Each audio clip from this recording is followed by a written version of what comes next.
வணக்கம் ஃப்ரெண்ட்ஸ். அரசு பள்ளிகளில் ஆசிரியர் ஆகணும்னு நினச்சி நீங்கள் காத்துக்கிட்டு இருக்கீங்களா? அப்போ வந்துட்டு இந்த நியூஸ்லாம் வந்து நீங்கள் கண்டிப்பாக வந்து தெரிஞ்சு வச்சுக்கணும். நீங்கள் எழுந்தடி கல்வி தன்னார்வலராக இருந்தாலும் பரவாயில்ல, நீங்கள் ஆசிரியர் கனவுல இருக்கீங்க அப்படின்னா கண்டிப்பாக இதை நீங்கள் தெரிஞ்சு வச்சுக்கணும். கிட்டத்தட்ட 2-3 விஷயங்கள் வந்துட்டு பள்ளி கல்வித்துறையில் நடந்துகிட்ருக்கு. அது என்னென்னு தெரிஞ்சுக்கலாம் வாங்க. ஃபஸ்ட்டு பார்த்தீங்க அப்படின்னா 2 நாளைக்கு முன்னாடி 410 ஆசிரியர்கள், அதாவது 2013 டெட் தேர்வில் தேர்ச்சி பெற்றவங்களுக்கு பணி நியமன ஆணை கொடுக்க சொல்லி கோர்ட் வந்து உத்தரவு போட்டிருக்காங்க. யாருக்கெல்லாம் இது பொருந்தும் அப்படின்னா, டெட் தேர்வில் பாஸ் ஆனவங்க மறுபடியும் வந்து டெட் தேர்வு எழுதி, அதாவது நியமன தேர்வு எழுதினா தான் அரசு பள்ளிகளை ஆசிரியராக முடியும்னு சொல்லிட்டு 2018 ஒரு ஜிஓ வந்து கொண்டு வந்தாங்க. ஆனால் இதை எதிர்த்து, அதாவது இந்த ஜிஓவை எதிர்த்து 2014 to 2017 வரைக்கும் டெட் தேர்ச்சி பெற்றவங்க பாஸ் பண்ணி சிவி வரைக்கும் போயிட்டு வந்துட்டோம். எங்களுக்கு பணி நியமன ஆணை வரது மட்டும்தான் பாக்கியாக இருந்துச்சு.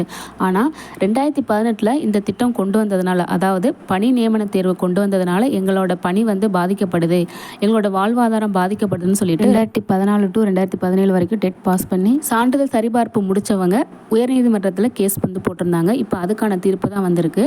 அந்த கேஸ் போட்ட அந்த 410 பேருக்கும் பணி நியமன ஆணை வழங்க சொல்லி நீதிமன்றம் உத்தரவு போட்டிருக்காங்க. ஆனால் 2014 to 2017 வரைக்கும் டெட் பேப்பர் பாஸ் பண்ணவங்க நிறைய பேர் இருக்காங்க. அவங்க வந்து கவர்மெண்ட் எப்படியா நம்மளுக்கு போஸ்டிங் போட்டுருவாங்கன்னு சொல்லி காத்துட்ருக்காங்க. அது மட்டும் இல்லாமல் அந்த நியமன தேர்வுக்கு ப்ரிப்பேர் பண்ணி எழுத ஆரம்பிச்சிட்டாங்க.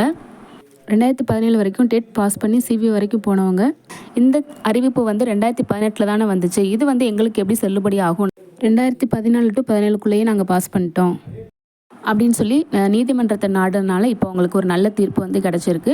இப்போ அவங்களுக்கு பணி நியமனம் வந்து கொடுக்க போகிறாங்க. பாஸ் பண்ணவங்க மற்றவங்க எல்லாரும் இதை வந்து ஒரு பெருசாக எடுத்துக்கல, அதாவது கோர்ட்டுக்கெலாம் போகணுமா அப்படிங்கிறத பற்றி ஒரு சிந்தனை இல்லாமல் விட்டுட்டாங்க. இப்போ யாரெல்லாம் கேஸ் ஃபைல் பண்ணாங்களோ அந்த 410 பேருக்கு மட்டும் இப்போதைக்கு பணி நியமன ஆணை வந்து வழங்க சொல்லியிருக்காங்க. அப்போ கேஸ் போடாதவங்களாம் என்ன பண்ணுறதுன்னு சொல்லிட்டு நிறைய பேர் வந்து கொஸ்டின் ரைஸ் பண்ணிகிட்ருக்காங்க.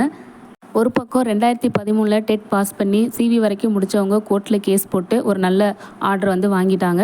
ஆனால் ஒரு சிலர் பார்த்தீங்க அப்படின்னா இன்னும் பணி நியமன தேர்வுக்காக ப்ரிப்பேர் பண்ணி அதிலே வந்து பாஸ் முடியாமல் கஷ்டப்பட்டுட்டு இருக்காங்க. காரணம் என்ன அப்படின்னா 2013 வந்துட்டு அவங்களுக்கு ஏஜ் வந்து கம்மியாக இருக்கும். இப்போ கிட்டத்தட்ட 11 வருஷம் ஆயிடுச்சு. அவங்களுக்கு வந்து ஃபேமிலி வந்து ப்ராப்ளம் இருக்கும், அவங்களோட ஹெல்த் இஷ்யூ இருக்கும், ஸோ ஞாபக சக்தி வந்து குறைஞ்சிருக்கும். அது மட்டும் இல்லாமல் சிலபஸும் வந்து ஹெவியாக இருக்கும். ஸோ இதுக்கெல்லாம் ஈடு கொடுத்து அவங்க மறுபடியும் நியமன தேர்வு எழுதி வர்றது அப்படிங்கிறது சிரமம் தான்.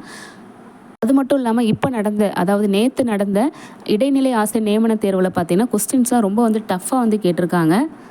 தமிழ் பார்த்தீங்க அப்படின்னா ஓரளவு வந்து ஈஸியாக இருந்துச்சு. ஸோ அதில் வந்துட்டு 20 to 25 வந்து ஈஸியாக வந்து அடிக்க முடியும். மற்றதெல்லாம் பார்த்தீங்க அப்படின்னா இப்போ மேக்ஸு, சயின்ஸு, சோசியல்லாம் டஃப்பாக இருந்துச்சு. இப்போ வரைக்கும் ப்ரிப்பேர் பண்ணிகிட்டே இருக்காங்க அப்படிங்கிறவங்களுக்கு வந்து கொஞ்சம் ஈஸியாக இருந்திருக்கலாம். பட் 2013 டெட்டு கிளியர் பண்ணி இப்போ 2024 நியமன தேர்வுக்கு எக்ஸாம் எழுதுகிறவங்களுக்கு கொஞ்சம் சிரமமாக தான் இருந்திருக்கும். கொஸ்டின் டஃப்பாக இருந்தாலும் கட் ஆஃப் பார்த்தீங்க அப்படின்னா அதிகமாக தான் இருக்கும். ஏன் அப்படின்னா போஸ்டிங் கம்மி, அட்டன் பண்ணவங்க நிறையா பேர்.